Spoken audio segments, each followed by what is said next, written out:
রোহিঙ্গা ও অনুপ্রবেশকারীদের বাঁচানোর জন্য এসআইআর বিরোধিতায় মিটিং মিছিল করছে সরকার। আমাদের দেশের কথা ভাবুন একবার। এখানে 140 কোটি মানুষ, এখানে সংখ্যাগুরুরা কি অবস্থায় আছে? সেই কারণেই কেন্দ্রীয় সরকার যখন নিয়ম করছে তখন বাধা দেওয়া হচ্ছে। তার মানে ডাল মে কুছ কালা হ্যায়। বিস্ফোরক মন্তব্য বিজেপি নেত্রীর।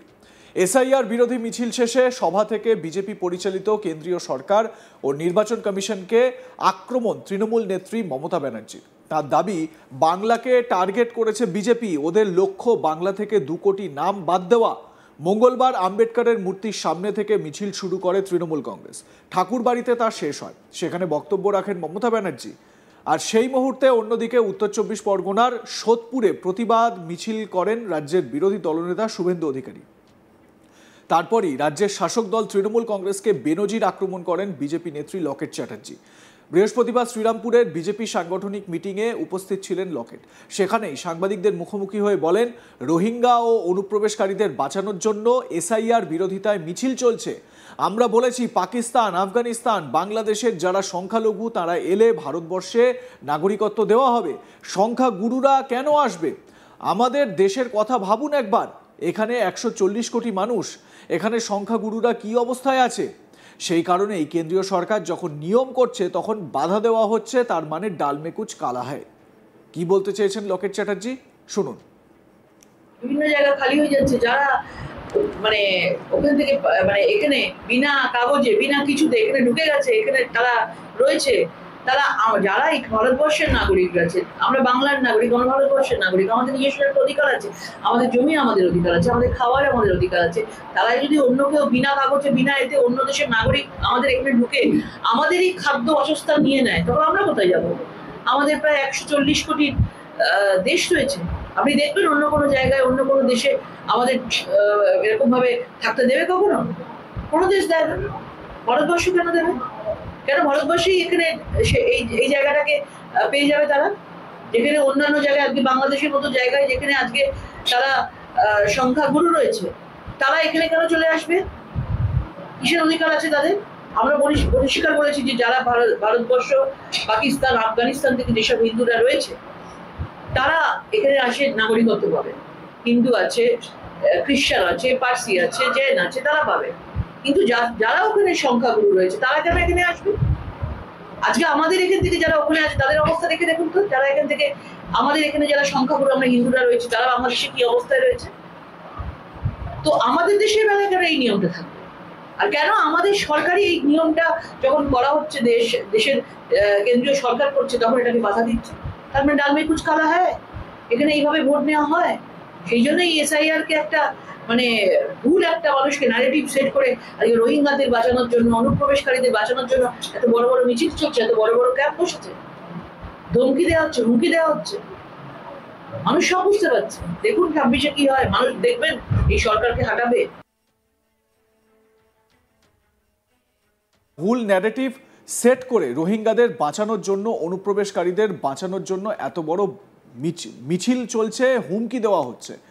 এসআইআর এর কাজ করতে যাওয়া বিএলওদের ভয় দেখানো হচ্ছে, যেমন নির্বাচনের সময় করে, এবং তারপর পোলিং এজেন্ট, প্রিসাইডিং অফিসারকে ভয় দেখায় নির্বাচনের সময়। সব দলের বিএলএ থাকবে, সেখানে শুধু তৃণমূলের বিএলএ ঘুরছে হাতে পতাকা নিয়ে। কি বলেছেন এই প্রসঙ্গে লকেট চ্যাটার্জি, শুনুন। মানসিকভাবে প্রেশার দেওয়া হচ্ছে তাদেরকে কাজটা করতে দেওয়া হচ্ছে না। তাদেরকে বাড়িতে ফর্ম আসবে, সেই ফর্মটাকে বিএলওরাই ফিল আপ করে দিচ্ছে।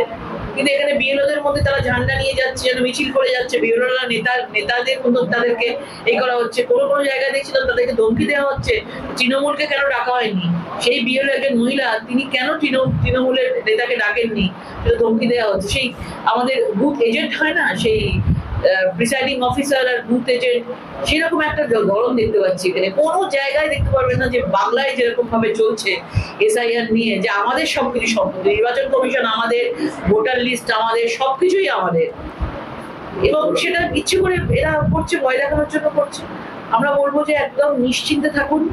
ফর্ম যেটা বলছে ফিল আপ করুন, এর মধ্যে কোনো রকম কিচ্ছু নেই। মমতা বন্দ্যোপাধ্যায় থেকে শুরু করে তৃণমূলের প্রত্যেকটা নেতা ইচ্ছে করে এসআইআর ইস্যুটাকে তুলে এই ভোটে মানে ভোট পার করবার, এই বৈতরণী পার করবার একটা সিদ্ধান্ত নিচ্ছে। কারণ ওদের কাছে কোনো ইস্যু নেই। কারণ এই সরকার যেভাবে আর্যিকর বলুন, যেভাবে মহিলাদের উপর এত পরেও তাদের কোনো রকম শাস্তি হয়নি, এত এত ইস্যু, 26,000 চাকরি, পুরো মানে মানুষ রাস্তায় বসে আছে, একটা শিল্প পর্যন্ত হয়নি, এই রাজ্যে কিছুই হয়নি। তো এখানে তাদের কাছে কোনো ইস্যু নেই লড়বার, সেই জন্য এসআইআরটাকে একটা খামোগা ইস্যু বানিয়ে তারা এই বৈতরণী বাড়াতে চাইছে। মানুষকে বলবে এই খাদে যেমন তারা পা না দেয়। একটা ঘটনা সামনে উঠে এসছে, যেখানে দেখা যাচ্ছে যে বিএলওদের সঙ্গে তৃণমূলের কোন বিএলএ যাবে এই নিয়ে তৃণমূলের মধ্যে মারপিট লেগে গেছে এবং 3 জন আহত, হাসপাতালে ভর্তি। মানে বোঝাই যাচ্ছে বিএলও, ম্যাক্সিমাম বিএলও কে তারা দেখবেন তাদেরকে নিজেদের আত্মীয় স্বজনের মধ্যে, তাদের মধ্যে কেউ না কেউ রয়েছে, এবং বিএলএ যারা রয়েছে তাদের থেকে তাদেরও আবার সেখানে ক্ষমতাবাদী আছে, সিন্ডিকেটবাদী আছে। কে কোথায় টাকা রোজগার করবে, কে কোথায় টাকা তুলবে, যেরকম ভাবে ভোট তোলা হয়, ভোটের ক্যান্ডিডেট হয়, সে কে কোথায় টাকা পাবে, এইসবই চলে, ক্ষমতা দেখানোর রাজনীতি চলে, টিএমসির এটাই চলছে। সব থাকার কথা। সেক্ষেত্রে দেখা যাচ্ছে যে আপনাদের বিরোধী দলের যারা রয়েছে তাদেরকে বিভিন্ন জায়গায় মারধর করার অভিযোগ হচ্ছে। কারণ তাদেরকে ভয় দেখানো হচ্ছে। যেমন আমাদের কাউন্টিং এজেন্ট বলুন, আমাদের বুথ এজেন্ট, আমাদের ইলেকশন বুথ এজেন্টকে বসতে দেওয়া হয় না বুথে বুথে, এবং এখন থেকেই তারা ট্রেলার দেখানো শুরু করেছে, এবং তারা ভয় পাচ্ছে। এবং এত আমাদের প্রত্যেকটা পার্টির বিএলএ থাকার কথা, বিএলএ 2 থাকার কথা, কেন তাদের নিজেদের পার্টির লোক থাকবে সেখানে? কেন সেখানে গণতান্ত্রিক ভাবে এই জিনিসগুলো হবে না? তো তারা তো প্রথমেই জিনিসগুলো ভুল জিনিস তৈরি করছে। আমি বলবো কারোর ভয় পাওয়া উচিত না, মানুষের উচিত এর জন্য প্রতিরোধ করা। প্রত্যেকটা পার্টি যেন সমান অধিকার পায় সেটা মানুষের দেখা উচিত, এবং সেই কনফার্মেশন যদি পায় না তাহলে সেই ফর্ম তাদের ফিল আপ করা উচিত। ফর্ম ফিল আপ করা উচিত। এসআইআর এর ফর্ম নিয়ে অযথা মিথ্যাচার করছে তৃণমূল কংগ্রেস, এমনটাই অভিযোগ করলেন বিজেপি নেত্রী লকেট চ্যাটার্জি। অন্যদিকে যখন এই এসআইআর এর ফর্মের কথা হচ্ছেই, তখন আপনারা জানেন নিশ্চয়ই মমতা বন্দ্যোপাধ্যায়, মদন মিত্র, সৌগত রায় সহ বহু রাজনৈতিক নেতানেত্রী, তৃণমূল কংগ্রেসের শাসক দলের নেতানেত্রী, তাদের কাছে এসআইআর এর ফর্ম পৌঁছে গেছে। আগে হ্যাঁ, মমতা বন্দ্যোপাধ্যায়ের বাড়িতে এসআইআর এর ফর্ম পৌঁছে গেছে, মদন মিত্র এসআইআর এর ফর্ম নিয়েছেন, সৌগত রায় এসআইআর এর ফর্ম নিয়েছেন, এবং সেই ফর্ম ফিল আপ করে তারা জমাও দেবেন।